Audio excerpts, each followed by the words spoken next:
Hey, little buddies! I'm Zion. How are you today? I hope you're doing okay.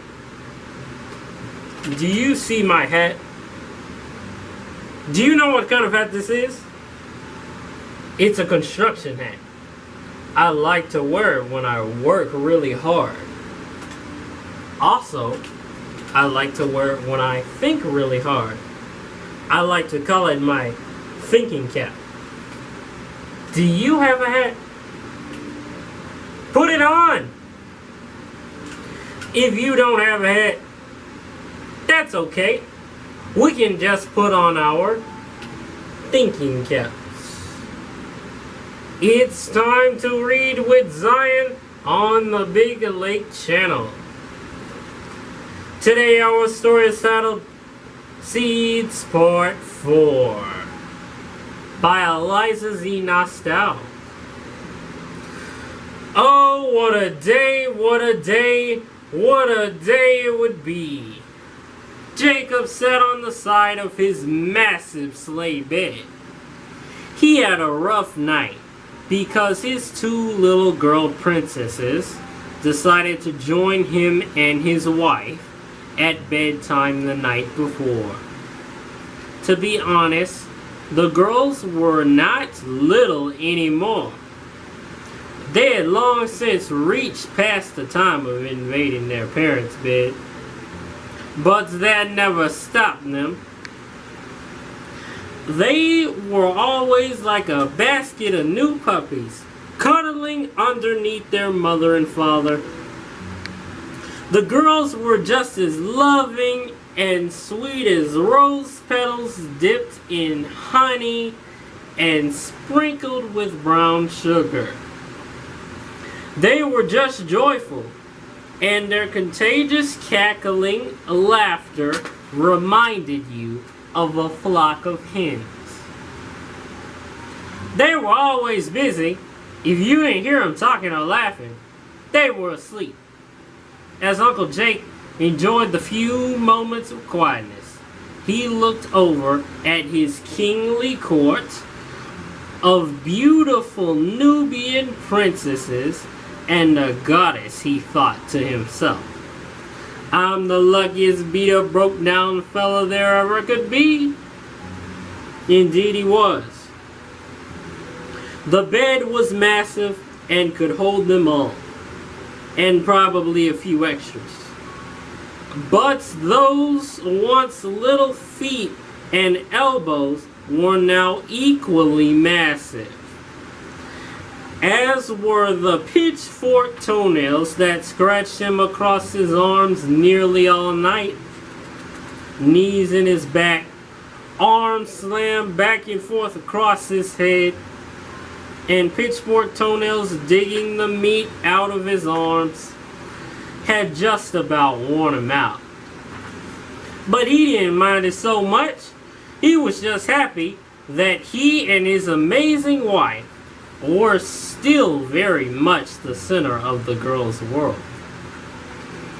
He liked it because they were growing so fast. They were shooting up like stalks, and soon their babies would become young ladies, and so he relished this time with them. As Jacob sat there, he thought, I better get this show on the road. There are 1,000 things I had to do to get my big brother's party swinging and hopping tonight. And I had to get out there and get that fruit over to Precious so she can make that tray and punch. Sangria, sangria, Ave Maria. Jacob began to sing, Ave Maria. He was just tickled. Ave Maria Sangria. That's what Precious called her punch. It was a punch that anyone could drink, from 2 to 92. She made it every Thanksgiving and Christmas. It was a holiday delight they all looked forward to having. it was the best virgin sangria he had ever tasted. He would say, "Girl, this ain't no Kool-Aid. It was so fruity and fresh and sweet and tangy, you would have thought it was spiked." He wasn't sure what all she put in it, but the sugar rush was amazing. It created an instant happy that would last till you stopped drinking it. If you could put holiday and happy into a cup, that was it. The thought of that Ave Maria sangria took Uncle Jake to his favorite song and put him in a Christmas spirit. It was early September, but the holidays were already here. And they'd enjoy the last hurrah after this birthday party, Labor Day, and then that would be it. On to the holidays, Uncle Jake's favorite time of year. Uncle Jake began singing,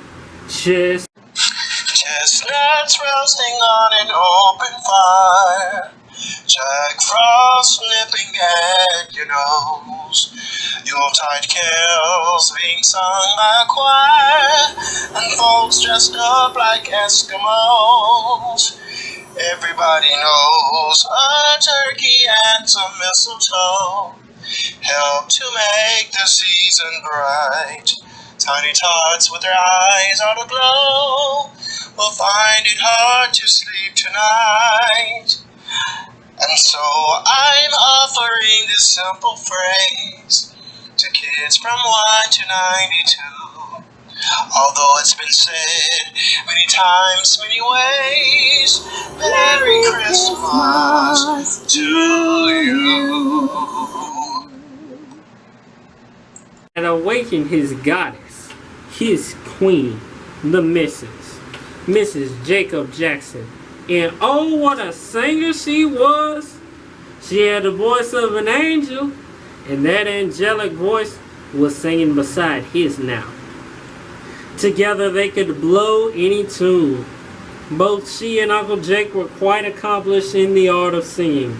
Before long, the girls were up and singing too. They knew the song, every lyric. They were just a lyrical family, always singing, happy, joyous, and divine. The girls knew the song because their pop sang it all the time. It could be 102 degrees outside, and he'd be singing his favorite Nat King Cole song, the Christmas song. It didn't matter what time of year. It took Jake to happy, and that's where he camped out in, happy. If happy ever existed in a place, that place was Jake. It showed in everything he did and everything that surrounded him.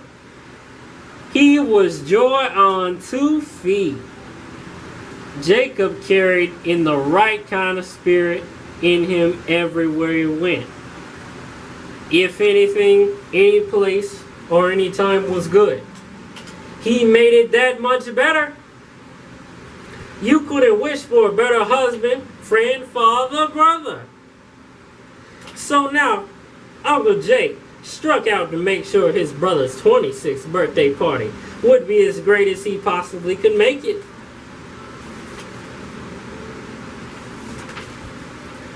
The end. Thank you for watching the Big Lake channel. Please come back soon for more videos. Please like, follow, share, and subscribe.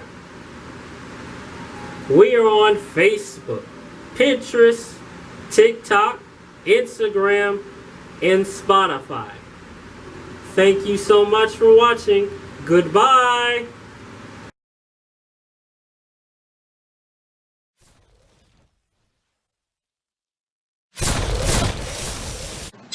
Chestnuts roasting on an open fire, Jack Frost nipping at your nose. Yuletide carols being sung by a choir, and folks dressed up like Eskimos. Everybody knows a turkey and some mistletoe help to make the season bright. Tiny tots with their eyes on aglow will find it hard to sleep tonight. And so I'm offering this simple phrase to kids from 1 to 92. Although it's been said many times, many ways, Merry Christmas to you.